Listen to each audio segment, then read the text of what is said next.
أهلا وسهلا يا رمضان شهر التوبة والغفران مرحبا بك رمضان رمضان شهر الذكر والإحسان. Assalamualaikum warahmatullahi wabarakatuh. Halo teman-teman, perkenalkan, nama saya Ibrahim Al-Hanif Agnia dari kelas 5A. Saya akan bercerita untuk kultum hari ini, yang judulnya adalah Gulam yang disangka sakti. Apakah teman-teman tahu artinya gulam? Gulam artinya seorang pemuda. Jadi ceritanya, pada zaman dahulu kala ada seorang pemuda yang berusaha dibunuh oleh seorang raja. Tapi selalu saja gagal. Wah, bagaimana bisa ya? Soalnya kan seorang raja biasanya memiliki senjata perang yang sangat lengkap dan juga prajurit yang sangat banyak. Nah, kamu penasaran kan? Ayo simak ceritanya. Jadi ceritanya, pada zaman dahulu kala ada seorang raja yang disembah.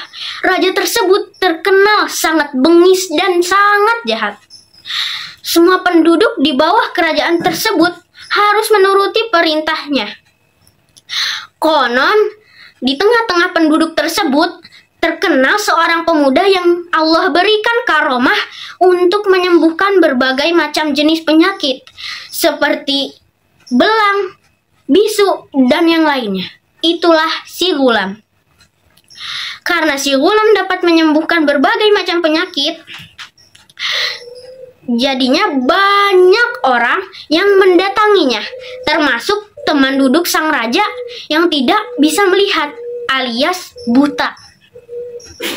Teman raja tersebut mengumpulkan hartanya yang banyak agar pemuda tersebut mau menyembuhkannya. Namun setelah didatangi, si Gulam berkata bahwa ia tidak dapat menyembuhkan teman raja tersebut. Gulam pun berkata lagi bahwa yang bisa menyembuhkan hanyalah Allah. Gulam mengajak teman raja tersebut untuk beriman kepada Allah Subhanahu wa Ta'ala. Setelah itu, Gulam akan mendoakannya, meminta kepada Allah Subhanahu wa Ta'ala kesembuhan bagi teman duduk sang raja. Alhamdulillah, teman duduk sang raja mau beriman dan akhirnya dapat melihat atas izin Allah. Ketika teman sang raja kembali ke istana, maka raja bertanya, "Siapa yang menyembuhkannya?" Teman raja menjawab, "Robbi, Tuhanku, Allah Subhanahu wa Ta'ala." Sang raja kaget dan marah. "Engkau mempunyai Tuhan selain aku?" Hardik sang raja. Dengan penuh keyakinan, teman duduk sang raja berkata, "Sebenarnya Tuhanku dan Tuhanmu yaitu Allah." Sang raja murka. Raja pun memerintahkan prajuritnya untuk menangkap si teman duduk sang raja ini dan menyiksanya. Dan sang raja juga meminta para prajuritnya untuk mencari pemuda yang telah menyembuhkan temannya dan membuat temannya ini beriman. Akhirnya Gulam ditangkap dan dihadapkan kepada si raja. Dan sang raja berkata, "Telah sampai kabar padaku bahwa sihirmu mampu menyembuhkan berbagai macam penyakit." Maka Gulam menjawab, "Sesungguhnya aku tidak dapat menyembuhkan siapapun. Allah yang menyembuhkannya." Sang raja pun makin murka dan menyuruh para prajuritnya untuk menangkap pemuda tersebut dan disiksa. Singkat cerita, raja tidak akan membiarkan orang-orang yang tidak menyembahnya untuk hidup. Teman sang raja yang menolak kembali menyembah sang raja dibunuh dengan cara digergaji tubuhnya menjadi dua. Sungguh mengerikan ya teman-teman. Begitupun dengan Gulam. Gulam yang menolak menyembah raja dibawa ke puncak sebuah gunung yang tinggi untuk dilemparkan. Namun Gulam berdoa di atas gunung itu, "Allahumma kfinihim bima syi'ta", yang artinya, "Ya Allah, cukupkanlah aku dari kejahatan mereka." Dan dengan kehendak Allah Subhanahu wa Ta'ala, gunung itu bergoncang hebat. sehingga para prajurit terjatuh dari gunung. Yang selamat hanya satu, yaitu si Ghulam. Ghulam kembali ke istana.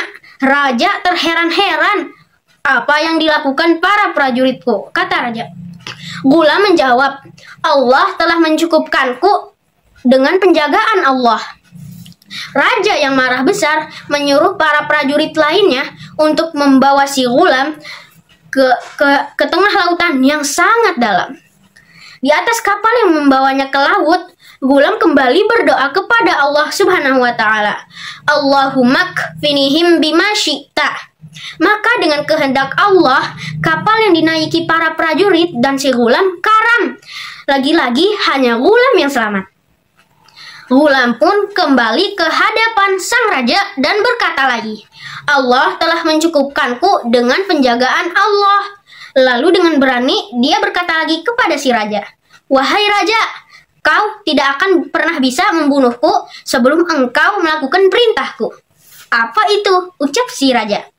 Ghulam pun menjawab, kumpulkanlah semua rakyatmu pada suatu tempat dan ikatlah aku di sebatang pohon. Silahkan ambil anak panah milikku dan arahkan padaku. Lalu ucapkanlah Bismillahirabbil Ghulam, yang artinya dengan nama Allah Tuhannya pemuda ini. Setelah itu lepaskanlah anak panah tersebut, maka itu bisa membunuhku, ucap Ghulam dengan penuh keyakinan. Raja menuruti perintah Ghulam. Masyarakat dikumpulkan di suatu tempat di mana Ghulam diikat di sebuah pohon. Dengan disaksikannya banyak orang, seorang prajurit mengarahkan anak panah ke arah si Ghulam.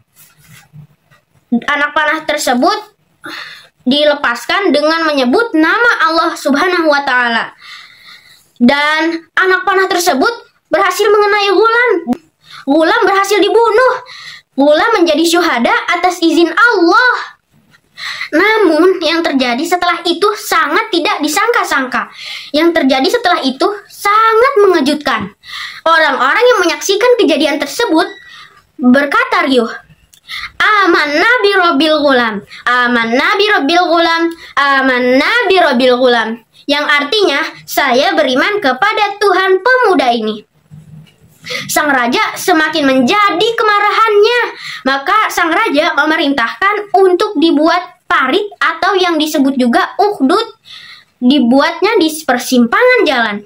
Untuk apa? Untuk membakar orang-orang yang beriman kepada Allah Subhanahu wa ta'ala. Pemandangan yang sangat menyeramkan, bukan? Semua orang yang beriman dibakar hidup-hidup. Bahkan ada seorang wanita yang diseret-seret padahal dia sedang menggendong bayinya. Dan ketika dia akan dilemparkan, wanita tersebut mundur karena khawatir akan bayinya. Tiba-tiba Allah menjadikan bayi tersebut bisa berbicara. Wahai ibu, bersabarlah, sesungguhnya engkau ada di atas kebenaran. Maka si ibu pun menjadi mantap hatinya dan menjatuhkan dirinya ke arah parit yang panas.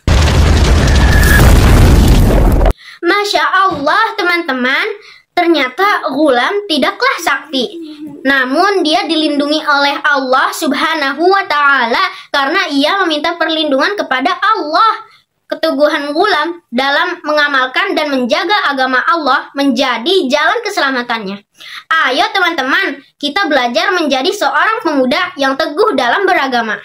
Di bulan Ramadan ini, kita belajar bersabar dan dalam ketaatan, yaitu berpuasa, sholat, dan membaca Quran. Semoga Allah mudahkan kita semua untuk menjadi pemuda yang taat, agar menjadi orang yang selamat dunia akhirat.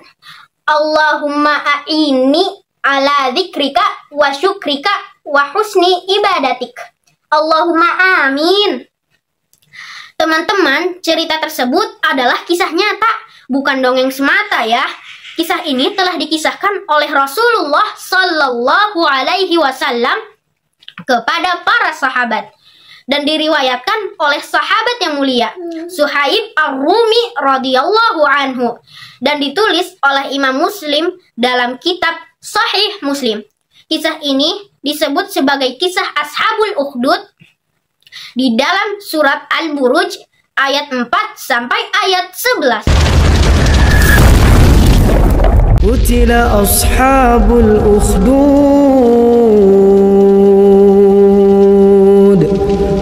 النار ذات الوقود إذ هم عليها قعود وهم على ما يفعلون بالمؤمنين شهود وما نقموا منهم إلا أن يؤمنوا بالله العزيز الحميد الذي له ملك السماوات والأرض والله على كل شيء شهيد إن الذين فتنوا المؤمنين والمؤمنات ثم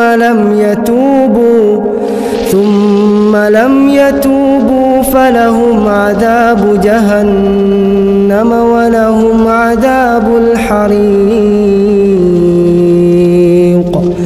إن الذين آمنوا وعملوا الصالحات لهم جنات تجري من تحتها الأنهار ذلك الفوز الكبير. Sekian kisah hari ini teman-teman. Semoga bisa diambil hikmah dan manfaatnya. Selamat berbuka teman-teman. Wassalamualaikum warahmatullahi wabarakatuh.